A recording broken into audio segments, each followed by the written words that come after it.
Je voudrais donner quelques repères historiques et commencer tout de suite par dire tout le topo et toute la construction de la séance repose sur l'idée d'un métier d'enseignant. Et justement, l'apport de l'histoire peut-être, c'est de dire que dans l'histoire, il n'y avait pas un métier d'enseignant, il y avait deux métiers, au moins. Je dirais deux métiers centraux et ensuite toute une série d'autres métiers, tout aussi importants naturellement, mais périphériques par rapport à la construction du corps. Alors justement, j'ai envie de revenir là-dessus. Alors, deux métiers, bon, vous savez à quel métier je pense, j'imagine. Le métier d'instituteur, et les termes sont importants, c'est-à-dire c'est l'idée d'instituer l'enfant en élève, en citoyen, et du point de vue un peu des ressorts pédagogiques, c'est l'insistance sur l'éducation. L'éducation dans un sens large, pas simplement transmettre des savoirs. Les professeurs, ce sont donc des personnes qui professent et on va beaucoup plus insister sur l'instruction.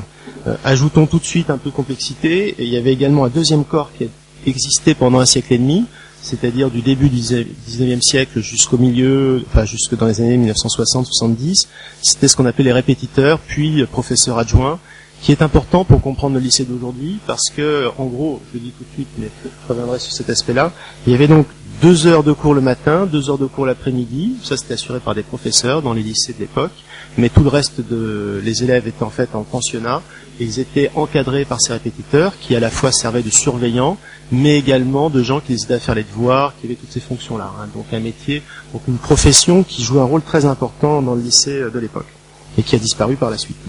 Donc deux métiers différents, deux populations scolaires différentes socialement. Évidemment, je simplifie.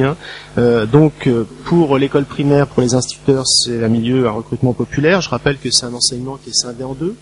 C'est-à-dire que vous avez tout le système élémentaire, tous les élèves de 10 ans ne vont pas à l'école primaire. Seuls les élèves d'origine populaire vont à l'école primaire, c'est la grande majorité. Et une minorité va dans l'enseignement secondaire, c'est-à-dire ce qu'on appelle les petites classes des lycées. Donc dès le plus jeune âge, il y avait des élèves de la bourgeoisie qui allaient au lycée. Voilà, donc deux milieux sociaux différents, assez marqués. Alors évidemment, on pourrait nuancer. C'est-à-dire, par exemple, Antoine Pro est en train d'étudier c'est un grand historien de l'éducation. Il est en train d'étudier justement des échantillons de population d'élèves dans les années 1930-1940, et il montre son hypothèse, qui n'est pas encore complètement affirmée, mais enfin c'est ce qu'il est en train de voir, c'est que c'est pas forcément la plus haute bourgeoisie qui est dans le secondaire traditionnel. Je rappelle que c'est une époque où l'enseignement le plus important, c'est le français, l'histoire, un rêve pour des gens comme Denis ou moi, et pas du tout les maths ou je ne sais quoi. Et donc, à cette époque-là, le public principal de cet enseignement classique, qu'on appelait classique, c'était plutôt, il voit des enfants de fonctionnaires moyens qui veulent une ascension sociale, notamment par les concours de la fonction publique. C'est pas forcément la grande bourgeoisie, mais enfin, c'est quand même un public qui est plus élevé socialement que les petits paysans ou les ouvriers qui vivent de temps en temps le chômage. Alors, donc, deux classes sociales différentes. Du point de vue des professionnels, deux milieux sociaux d'origine assez différenciés également. Les instituteurs sont d'origine nettement plus populaire. Il y en a aussi qui viennent des classes moyennes inférieures, mais c'est très rare éventuellement des femmes de la bourgeoisie, quelques veuves. Il arrive qu'il y ait des personnes qui soient d'un milieu social plus élevé qui enseignent dans l'enseignement primaire, mais c'est plus rare. Et en plus, c'est prendre un risque important de se retrouver dans un village perdu. Donc c'est de toute façon rare. Dans l'enseignement secondaire, c'est plutôt, il y a des enseignants d'origine populaire, faut pas l'oublier. On a toute une série d'exemples célèbres de fils d'agriculteurs qui passent les concours et qui vont à l'ENS, etc. Mais majoritairement, c'est les classes moyennes, les classes supérieures. Et Briguin et Chapoli estiment que c'est un métier de classe moyenne. Voilà. Donc les deux sont un métier de classe moyenne. Attention, je parlais de la trajectoire sociale d'origine. Ensuite, ça donne la classe moyenne pour les deux, mais pas de classe moyenne, plutôt les petites classes moyennes pour les instituteurs et les classes moyennes plus élevées pour les professeurs. Des socialisations professionnelles aussi qui sont très différentes. Et ça, c'est des choses qui pèsent. Je pense que, je vends l'aspect historique, c'est normal, mais je pense sérieusement qu'on ne peut pas comprendre l'état du métier aujourd'hui si on ne voit pas ces cultures professionnelles qui sont ancrées dans l'histoire, qui se sont prolongées, perpétuées d'une manière ou d'une autre, et qui restent sous-jacentes. Donc, une socialisation professionnelle différente. Les instituteurs, c'est l'école normale, en moyenne à 15 ans. Donc finalement, l'école normale a deux fonctions. Elle a une fonction d'instruction, elle finit de donner la transmission du savoir aux instituteurs, et puis une fonction de professionnalisante, hein, comme on dit aujourd'hui, c'est-à-dire en faire de futurs enseignants. Donc ça, c'est l'école normale. Donc forcément une socialisation professionnelle très forte, hein, puisqu'ils sont dans un pensionnat, ils n'ont pas beaucoup de jours de permission, etc. Ils sont très encadrés. Hein. On parle de séminaires laïques. Hein. On insiste sur ce côté presque un couvent. Mais en même temps, faisons attention à une chose. Dans les années 50, par exemple, dans les périodes de crise de recrutement, il n'y a pas assez. Les écoles normales n'ont jamais formé la totalité des instituteurs. Et il y a des époques, dans les années 1950-60, où la moitié des instituteurs, en fait, sont recrutés par le biais de l'auxiliariat. Hein, donc tout ce qu'on peut dire sur ces séminaires laïques que sont les écoles normales est certes très intéressant. Puis il y a une diffusion des idées. Hein. Le titulaire qui est normalien va aider l'auxiliaire, va transmettre des choses, c'est sûr, mais quand même, c'est plus varié que ce qu'on pourrait dire. Du côté des professeurs, c'est la fac, hein, donc quelque chose de très différent, beaucoup plus libre en termes d'enseignement, et ensuite soit l'école normale supérieure, ou les concours. Et les concours, il y en a aussi pour rentrer à l'école normale, mais là, c'est une préparation au moins sur un an, donc c'est un esprit tout à fait particulier. Ou bien, comme pour les instituteurs, l'auxiliaire. Je dirais que il ne faut pas voir non plus quelque chose de trop figé entre ces deux corps, c'est-à-dire, alors j'ai pas de chiffres, mais je pense qu'il y avait une mobilité sociale à l'intérieur de ces métiers enseignants. On a quand même beaucoup d'exemples d'instituteurs qui ensuite deviennent professeurs, etc. On a beaucoup de carrières comme ça, et c'est quelque chose qui s'est un peu tari aujourd'hui. Hein. La carrière de quelqu'un qui est à l'université après avoir commencé comme instituteur, c'est beaucoup plus rare aujourd'hui, alors qu'on a beaucoup d'exemples, y compris dans la génération des professeurs d'université qui vont partir à la retraite. Par le biais, parce que dans les écoles normales, il y avait des possibilités de préparation du concours de l'école normale supérieure, hein, etc., etc. Je passe sur les dispositifs, mais il y avait des choses qui permettaient à des gens d'avoir de ces carrières-là. Bien, je ne vais pas être long, je l'ai promis. Donc, une socialisation très différente et un rapport à la culture aussi très différent.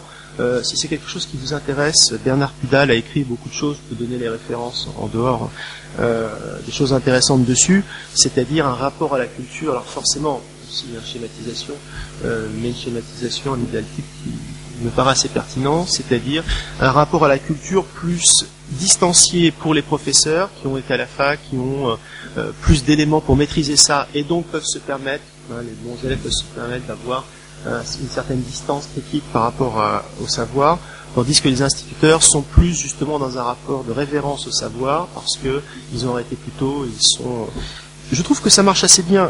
En tant qu'historien, une des choses intéressantes, bon, j'ai travaillé sur le syndicalisme enseignant, j'ai fréquenté beaucoup de dirigeants syndicaux à la retraite, hein, et j'avais quand même des gens, quelle que soit la tendance, une belle galerie d'instituteurs. Hein. On voit d'ailleurs un niveau scolaire, une réflexion qui est tout à fait forte, et donc ça correspond assez bien quand même, y compris quelquefois avec la volonté de montrer qu'eux aussi ont des idées, des connaissances qui sont tout à fait légitimes.